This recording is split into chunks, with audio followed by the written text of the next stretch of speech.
Shalom, salam dalam damai sejahtera Tuhan Yesus Kristus untuk rekan-rekan sekalian. Firman Tuhan pada saat ini saya beri judul Iman Habel. Firman Tuhan diambil dari Ibrani 11 ayat 4, demikianlah bunyinya. Karena iman Habel telah mempersembahkan kepada Allah korban yang lebih baik daripada korban Kain. Dengan jalan itu ia memperoleh kesaksian kepadanya bahwa ia benar. Karena Allah berkenan akan persembahannya itu, dan karena iman ia masih berbicara sesudah ia mati. Sebagai pembukaan, Habel arti namanya tidak bertahan lama. Kemudian orang tuanya adalah Adam dan Hawa, abangnya Kain, adiknya Set, dan pekerjaannya adalah sebagai gembala.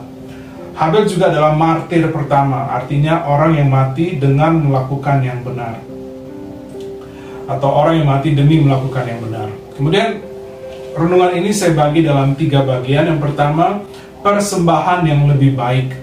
Persembahan yang lebih baik karena 2 hal. Yang pertama, persembahan Habel lebih baik daripada persembahan Kain karena iman.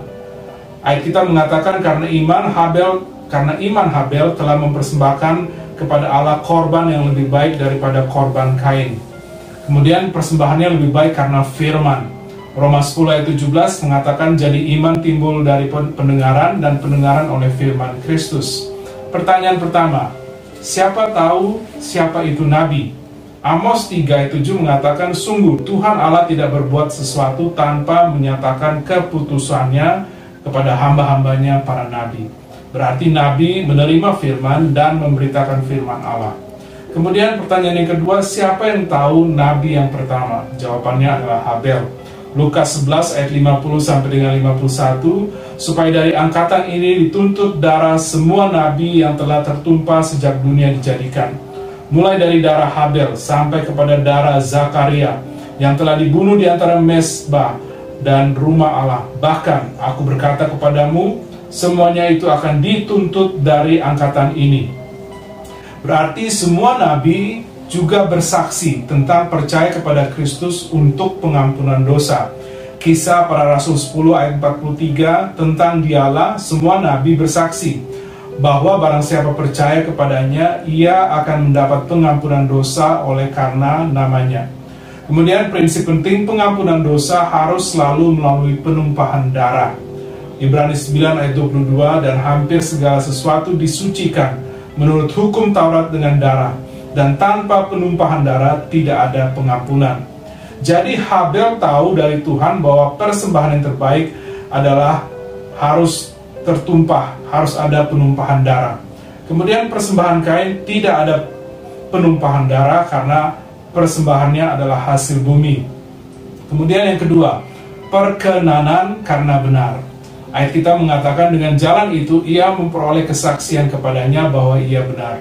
Karena Allah berkenan akan persembahannya itu. Habakuk 2 ayat 4, sesungguhnya orang yang membusungkan dada tidak lurus hatinya, tetapi orang yang benar itu akan hidup oleh percayanya. Ibrani 10 ayat 38, tetapi orangku yang benar akan hidup oleh iman.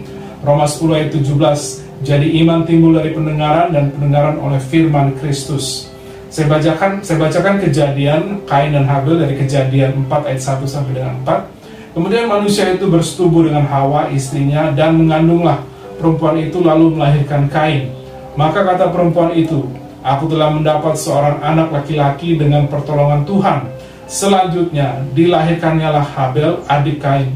Dan Habel menjadi gembala kambing domba, Kain menjadi petani. Setelah beberapa waktu lamanya, maka Kain mempersembahkan sebagian dari hasil tanah itu kepada Tuhan sebagai korban persembahan. Habel juga mempersembahkan korban persembahan dari anak sulung kambing dombanya, yakni lemak-lemaknya. Maka Tuhan mengindahkan Habel dan korban persembahannya, tetapi Kain dan korban persembahannya tidak diindahkannya. Ada referensi dari 1 Yohanes 3:12, bukan seperti Kain yang berasal dari si jahat dan yang membunuh adiknya. Dan apakah sebabnya ia membunuh? Sebab segala perbuatannya jahat dan perbuatan adiknya benar. Amsal 21 ayat 27 mengingatkan kita, korban orang fasik adalah kekejian, lebih-lebih kalau dipersembahkan dengan maksud jahat. Bagian yang terakhir dari renungan ini, pernyataan terus berlanjut. Firman Tuhan mengatakan karena iman ia masih berbicara sesudah ia mati. Kematian tidak menelan kesaksian Habel. Orang masih mengingat iman Habel sampai saat ini setiap kali mereka membaca tentang Kain dan Habel. Kiranya firman Tuhan pada saat ini boleh menguatkan iman kita sehingga kita juga mempunyai iman seperti Habel yang selalu memberi yang terbaik dan percayakan firman Tuhan. Tuhan Yesus memberkati pemberitaan dan penerapannya. Haleluya. Amin.